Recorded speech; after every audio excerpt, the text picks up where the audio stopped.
Hey guys, Grandpa John coming at you with another Path of Exile video. This video, we're going to go ahead and we're going to cover how to get your gems to basically get qual 20 very easily, and how you can do so without having to use all those gem cutters for every single level. Because those of you who do understand how that works, you know that this gives you 1% better. There is actually a method that will allow you to 20 qual it without using 20 of them altogether. So we're going to talk about it, explain the pros, cons of it, and also what the cost analysis of that could be.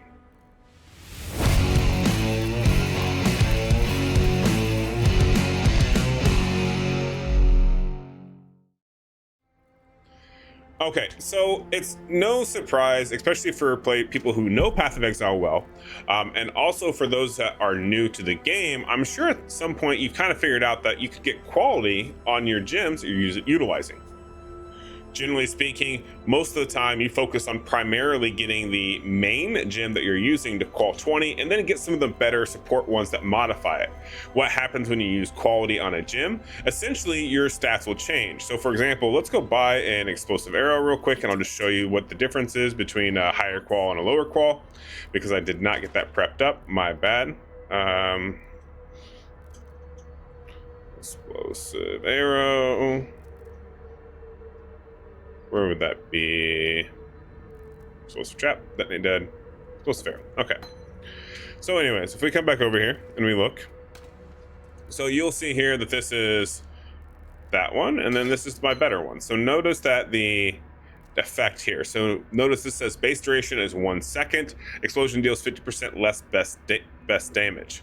Now notice that we have more. So now we have 18% increased skill effect duration, 18% increased chance to ignite enemies. That'll go up as you go higher in the quality.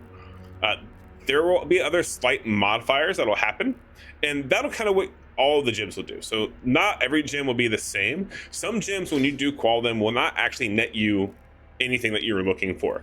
One way you can check this is if you go to the POB, you can actually go to Path of Building and check that and verify it. Or you can go online to the website, and a lot of the websites will actually have what the difference is between 0 and 20, or if you 21, 22, 23 qual. So, because you can also vol them as you go.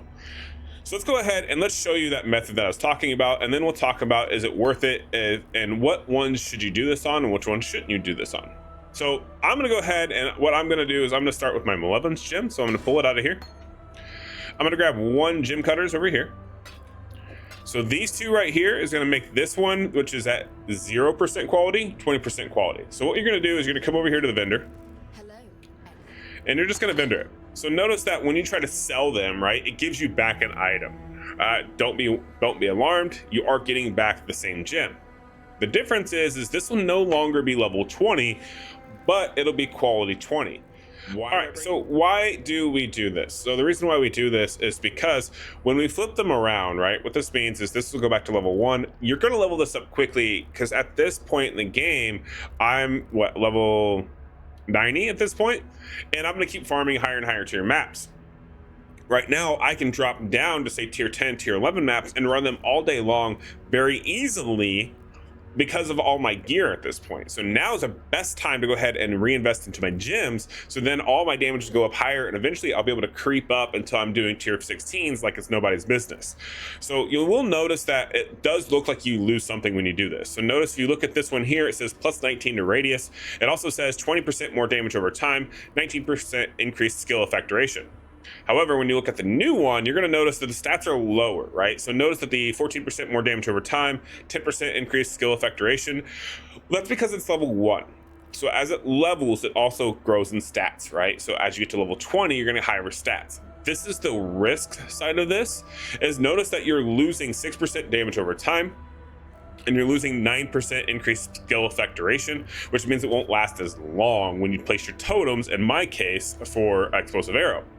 So there's pros and cons. However, this is going to level very quickly, and because you added 20% quality, it's actually going to give you 40% increased area of effect, which is actually going to help you more broad spectrum than the other stats you're going to be losing. Now, this is only an example with Malevolence, because I have, I can do this very quickly, and this is one that I'm going to do personally for my build anyways.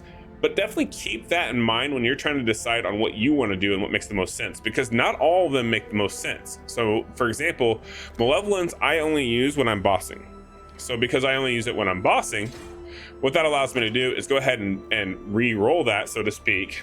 And now as I level this up, it's not going to be turned on because I only use it when bossing, and I'm actually going to be doing lower tier maps. So I didn't lose anything, right? So now let's say hypothetically you do this one at a time, you can then systematically look at, okay, if I re-roll this one, I re-roll this one, and I do this content up here, then I can play around what you need to do, because 90% of builds out there are going to have a main skill and then some sort of like a trap or support skill that goes along with them, and a few auras.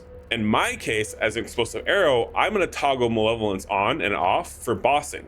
So as long as I don't go to super high boss tiers, I can easily do that, right? Or even then I could run tier 15, tier 16 maps all day long probably, but not go ahead and go into the boss area because I may not be able to burst them down.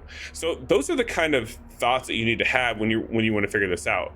You can buy gem cutters. You can go to the if you're in trade league, you can go buy them. You can do these single-handedly. So for example, I have this explosive arrow right here. I don't want to re-roll this up. I can unsocket it, and I could, and what I did do is use 20 of these total to get it to 20% qual. Now at this point, since we're talking about gems, you could do some sketchy stuff like vol it and hopefully get better quality, or it'll brick it.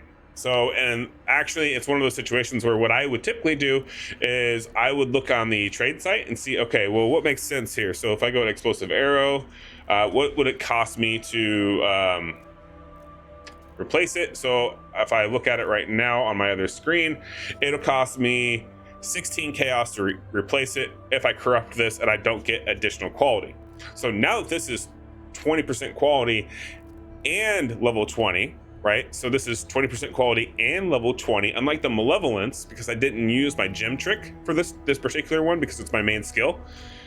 Now if I want to, I can come over here and I can vol it and get a chance for additional percent quality. And what additional percent quality will do is it allow it to do a little bit more damage. Now, is this one that you have to do this on? Absolutely not. Are there some that it's not worth it? Absolutely. So definitely pay attention. Some of them you want to take up to 21, 23. Some of them you don't necessarily want to do. And actually, matter of fact, if I had the right sockets on my boot right now, I would actually have 3 right on here with a cast when taking damage at level 1, because you never level it up because you want it to proc every time you get hit, as long as the skill is not on cooldown. So there's those caveats of it, right? So I guess for the point of this video, since we talked about like how to level these up, I'm gonna go ahead and I'm gonna flip a bunch of my gems right now and then just run a bunch of maps so that way I can re-level them up. But let's just, for funsies, let's vol our main skill.